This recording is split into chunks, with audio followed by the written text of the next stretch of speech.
Hello दोस्तों, आज अपन contractor के बारे में बात करने वाले हैं कि कॉन्ट्रैक्टर को कहाँ कहाँ यूज़ करते हैं और कैसे यूज़ करते हैं, ये क्या काम में आता है। थ्री फेज एसी सप्लाई में हाई वोल्टेज हाई करंट को कंट्रोल करने के लिए कॉन्ट्रैक्टर का यूज़ करते हैं।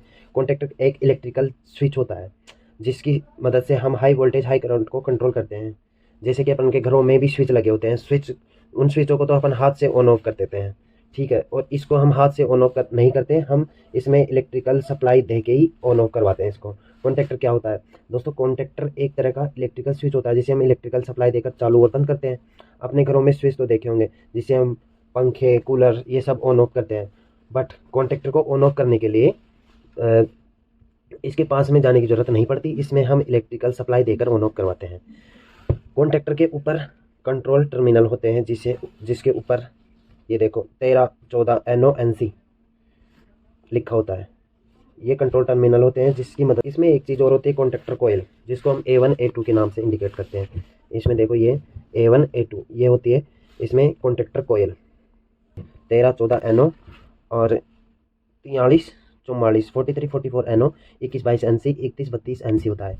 ये हमेशा नॉर्मल ओपन नॉर्मल क्लोज, ये आगे बताता हूँ। NC पॉइंट है ना 2122 3132 2122 और 3132, यहाँ पर ये NC पॉइंट होता है, नॉर्मल क्लोज होता है। एक बात हमेशा ध्यान रखनी होती है कि A1 पर हमेशा हम फेज सप्लाई लगाते हैं, A1 पर हमेशा फेज सप्लाई लगाते हैं, A2 पर न्यूट्रल सप्लाई लगाते हैं, ठीक है। A1 पर फेज सप्लाई लगानी है, A2 पर न्यूट्रल सप्लाई लगानी है। दोस्तों ध्यान रखना है कॉन्ट्रैक्टर की कोयल पर हमेशा वोल्टेज लिखा होता है, इसे देखकर ही सप्लाई इसकी कोयल में देनी होती है। यहाँ पर देखो कितना लिखा है, इसमें मैं दिखाऊँ आपको, दिख रहा है तो 110 120 110, यानी ये 110 120 वोल्ट तक ही अपन इस कोयल में सप्लाई देंगे, उसी से ये कॉन्ट्रैक्टर ऑन ऑफ होगा। कई कॉन्ट्रैक्टर होते हैं जिसमें इस कोयल में 415 भी देनी पड़ती है, 110 वोल्टेज 240 वोल्टेज, कहीं कॉन्ट्रैक्टर छोटे वाले होते हैं वो 24 वोल्ट पर भी ऑन होते हैं। ये कॉन्ट्रैक्टर 110 वोल्टेज पर ऑन होगा, तो इसमें ध्यान रखना है कि 110 वोल्टेज एसी सप्लाई देनी है, वो भी 50 हर्ट्ज, 110 से 50 हर्ट्ज वाली सप्लाई देनी होगी। देखिए दोस्तों, कॉन्ट्रैक्टर में NONC कॉन्ट्रैक्टर होते हैं 13 14 और 9 कॉन्ट्रैक्टर होते हैं, मतलब 13 14। जैसे हम एक वायर 13 पे कनेक्ट करेंगे, एक 14 पर कनेक्ट करते हैं। जब भी कॉन्ट्रैक्टर ऑफ अवस्था में है इस टाइम, तो ये 13 से 14 तक सप्लाई पास नहीं करेगा। जैसे ही ऑन होगा, इसमें A1 A2 में 110 सप्लाई देंगे तो ये क्या करेगा, 13 से 14 में तो सप्लाई पास कर देगा, और ये है ना 21 22 NC ये NO हो जाएंगे, फिर 21 से 22 तक सप्लाई नहीं आएगी जब ये ऑन होगा। ये तो बन जाएगा NO और ये बन जाएगा NC। ये होता है इसका मतलब, दोनों कॉन्ट्रैक्टर लगे होते हैं ना, दोनों कॉन्ट्रैक्टरों को नॉर्मल ओपन नॉर्मल क्लोज यही कंट्रोल करवाता है अपना।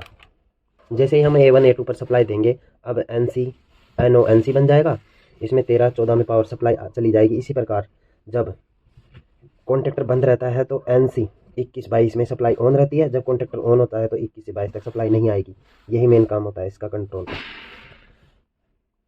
हमारे कॉन्ट्रैक्टर में तीन चीज़ें होती है मेन, इस कॉन्ट्रैक्टर में 3 मेन चीज़ें होती है, जो क्या क्या है।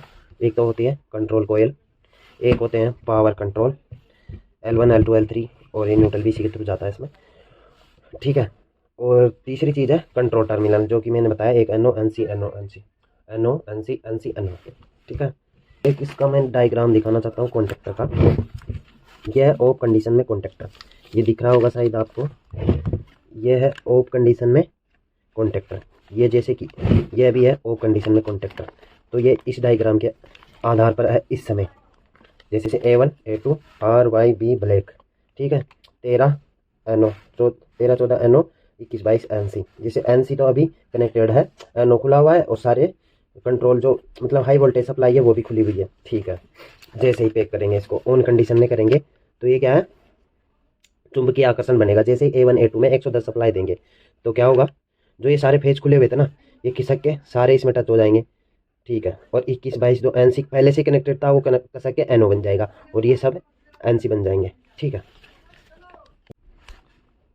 हेलो दोस्तों, कॉन्ट्रैक्टर में फॉल्ट ट्रेस करेंगे। फॉल्ट ट्रेस करने के लिए क्या करेंगे, सबसे पहले A1 A2 में 110 वोल्ट आ रहा है कि नहीं आ रहा, यहाँ पे चेक करेंगे, ठीक है। जो ये A1 A2 है, यहाँ पे 110 वोल्ट AC आना चाहिए, ठीक है। अगर ये भी आ रहा है तो फिर कॉन्ट्रैक्टर को अपन देखेंगे, कंटिन्यूटी मोड पे मीटर को लगा लेंगे, ठीक है। और फिर A1 A2 की कंटिन्यूटी चेक करेंगे कि ये बोल रही है कि नहीं बोल रही है, ये बोलनी चाहिए, ठीक है। जैसे ये मेरे पास ख़राब कॉन्ट्रैक्टर है, इसके A1 में और A2 में लगा रहा हूँ, तो ये नहीं बोल रही, यानी इसकी कोयल ख़राब हो गई है और ये कॉन्टेक्टर काम नहीं करेगा। और ये सही वाला कॉन्टेक्टर है, इसमें कोयल ठीक है। ओके, और फिर अपन कर लेंगे एनसी है ना, नॉर्मल क्लोथ है कि नहीं है, ठीक है ये बोल रहा है। इसके बाद एक और कॉन्टेक्टर मेरे पास ख़राब वाला, इसको मैं चेक करता हूँ। इसकी दोनों A1 A2 की कोयल ठीक है, ठीक है। अब इसका क्या करेंगे, ऐसे प्रेस करके भी अपन चेक कर सकते हैं कि ये फेज पास कर रहा है कि नहीं कर रहा है। इसमें क्या होता है, अंदर जो पत्तियाँ लगी होती है वो जल जाती है, फिर करंट पास नहीं करती है, और कभी कभी ये नीचे भी अटक जाता है, तो मतलब ये करंट पास नहीं कर रहा। तो ये था कॉन्टेक्टर का थोड़ा सा फॉल्ट ट्रेस करने का तरीका। ये था कॉन्टेक्टर के बारे में एक छोटी सी जानकारी जो आपको अच्छी लगी होगी। थैंक यू, धन्यवाद।